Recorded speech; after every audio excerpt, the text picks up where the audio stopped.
Hai, aku Nanda Nalida. Kalian ke video ini mungkin karena setelah ngelihat videoku yang pertama, pembahasan tentang FOB. Aku harap itu kalian udah cukup mengerti ya, cukup jelas. Kalau misalkan kalian ada pertanyaan, kalian bisa DM. Jangan lupa follow Instagramnya aku Nanda Nalida. Oke, jadi kali ini kita akan menghitung CFR. Jadi kalau misalkan CFR, istilahnya itu gampangnya aja deh, kita nggak usah belajar teorinya. Aku yakin kalian pintar karena udah mengikuti komunitas lain, kelas-kelas berbayar itu. Nah, CFR itu yang perlu kalian tahu, kalian harus bayar ocean freight. Ocean freight itu berarti kalian harus bayar kontainernya itu. Kak, gimana caranya aku menghitung kontainernya? Aku ngasih harga CFR ke bayarku, sedangkan aku tuh nggak tahu CFR-nya itu. Nah, maka dari itu, kalian harus punya forwarder yang cepet jawab chat kalian. Ya minimal nggak seminggu lah ya, atau bisa sehari untuk ngecek ocean freight, kalian dapat ocean freight-nya kayak gitu. Tadi kan kalian kan udah nonton tuh video sebelumnya tuh tentang FOB. Untuk pengiriman cengkeh, untuk FOB aja kita membutuhkan 250 perak. Kita save dulu nih 250 perak itu tadi. Sekarang adalah ocean freight. Ketika kalian tanya ke forwarder, Pak, saya minta dong minta tolong dikirim harga ocean freight untuk ke Chittagong gitu ya. Nah, itu validnya juga sampai tanggal berapa? Kenapa kalian harus tanyain validnya sampai tanggal berapa? Ya barangkali itu validnya cuma seminggu, terus kalian transaksinya di akhir bulan. Nah, berubah lagi. Ya, nggak mungkin dong kalian tiba-tiba ganti harga ke buyer. Sangat tidak profesional, bukan? Nah, jadi kan harus memastikan bahwa harga itu valid sampai akhir bulan. Kalian juga bisa bilang kok ke buyer kalau misalkan yang harga kalian tawarkan itu hanya valid di bulan ini, kayak di bulan Februari aja atau di bulan Maret aja gitu. Oke, nih CFR, misalkan kalian dapat harganya 3.000 gitu ya, 3.000 dolar. 3.000 dolar, kita dapat 3.000 dolar. Kalau kalian dapatnya dolar, kalian harus menghitung pertukarannya ke rupiah dulu. Kalau kalian dapatnya langsung rupiah, kayak misalkan langsung 60 juta, syukurlah kayak gitu. Kalau misalkan kalian dapat 3.000 dolar, sekarang dolar itu di 16.200. Nah, biasanya untuk forwarder atau ocean freight itu ada tambahan 200 lagi. Berarti nggak pakai kurs rate yang 16.200, tapi pakai 16.400. Nah, aku biasanya nih untuk nanti barangkali dolar di 16.300 karena pernah seperti itu ya.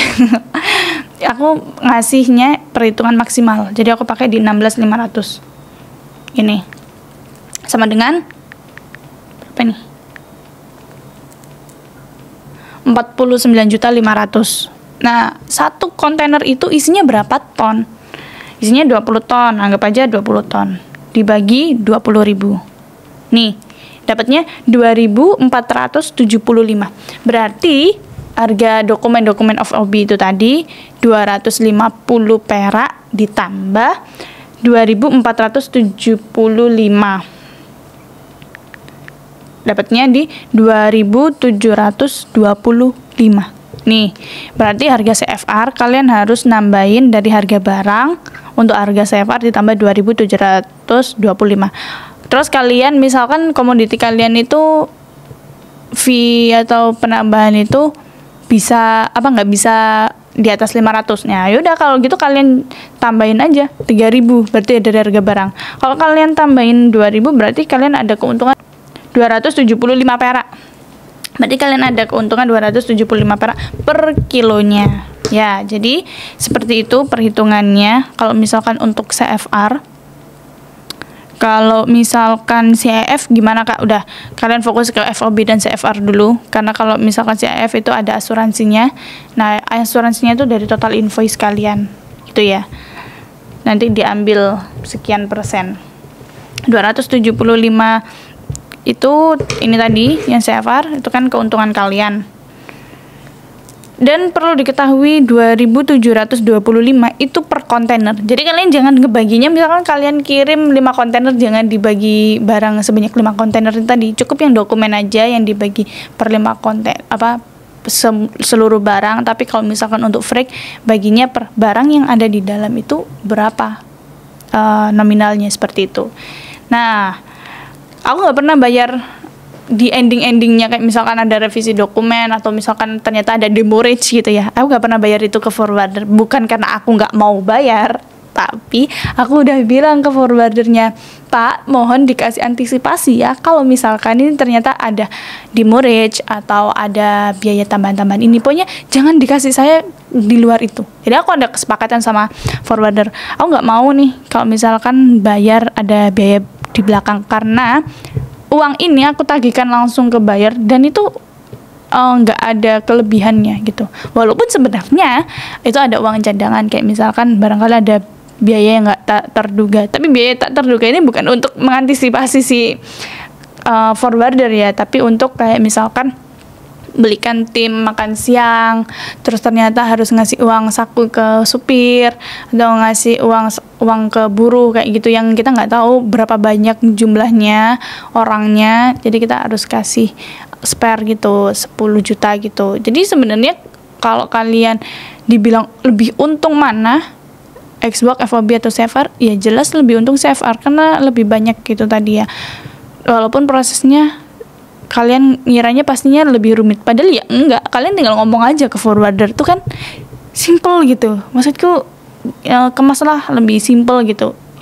Kali ini ya kalau kalian belajar sama bukan belajar, kalau kalian nonton videoku ini, aku lagi berusaha mengemasnya itu sesimpel mungkin, walaupun itu nggak simple atau berat, karena kalian memang harus belajar dulu di kelas-kelas yang berbayar untuk mengetahui istilah apa itu account terms dan lain-lain. Dan aku, Nada Nalida, tidak akan menjelaskan itu lagi karena aku harap kalian udah pernah ikut dan aku tinggal poin-poinnya aja, dan ini yang ada di lapangan yang biasa aku lakukan. Maka dari itu selalu openingnya belajar bersama Nada Nalida. Kalian belajar bisa tentang keseharianku lewat ceritaku, kisah-kisahku, atau bahkan kisah pahitku. Ya, aku harap itu akan selalu menjadikan pelajaran buat kita semua. Oke, kalau misalkan kalian ada pertanyaan detail tentang CFR atau kalian minta rekomendasi forwarder, sekali lagi kalian bisa DM aku. Jangan lupa follow Instagramku Nada Nalida. Oke, semua proses itu udah selesai, kalian bisa langsung dealing sama buyer. Kalau misalkan buyer nego gitu, ya mau nggak mau kalian harus nego dong. Nego apa nih yang bisa aku nego? Kalian bisa nego ke forwarder, kalian bisa nego ke supplier. Jadi misalkan harganya nggak masuk gitu ya, selisihnya itu nggak masuknya bukan selisih 5.000 gitu. Kalau selisih 5.000 ya udahlah, forget it, bayarnya cari customer lain. Ini selisihnya cuma 1.000. Nah, selisihnya cuma 1.000. Kalian mintalah nego ke forwardernya, Pak, bisa nggak freaknya diturunin di $2.500? Kalian ngomong ke supplier juga, Pak, ini bayarnya tuh minta kurang 1.000, Pak bisa nggak kasih saya diskon 500 perak aja Pak, biar saya nanggung 500 peraknya. Padahal sebenarnya kalian juga nggak nanggung 500 peraknya karena kalian udah minta freaknya dari forwarder ini turun, ya kan? Nah, jadi seperti itu. Jadi kalau misalkan nggak masuk, jangan tiba-tiba nggak masuk gitu aja. Kalian harus berupaya untuk menegosiasi. Yang namanya bisnis juga negosiasi kan. Negosiasilah ke supplier dan negosiasilah ke forwarder untuk akhirnya kalian hitung lagi, kalian match and match lagi. Oke, ternyata ini bisa masuk, ini dijalankan. Nggak perlu fee yang besar gitu ya. Kalau misalkan kalian dapat, yang penting nggak rugi gitu. Nggak rugi itu ada keuntungan 100-200 perak itu udah alhamdulillah banget. Bahkan ada yang keuntungan 10-20-50 perak itu udah alhamdulillah banget per kilo. Terus kalau kalian misalkan itu rutin banyak gitu, apa ya, nggak banyak juga. Oke, aku Nada Nalida. See you.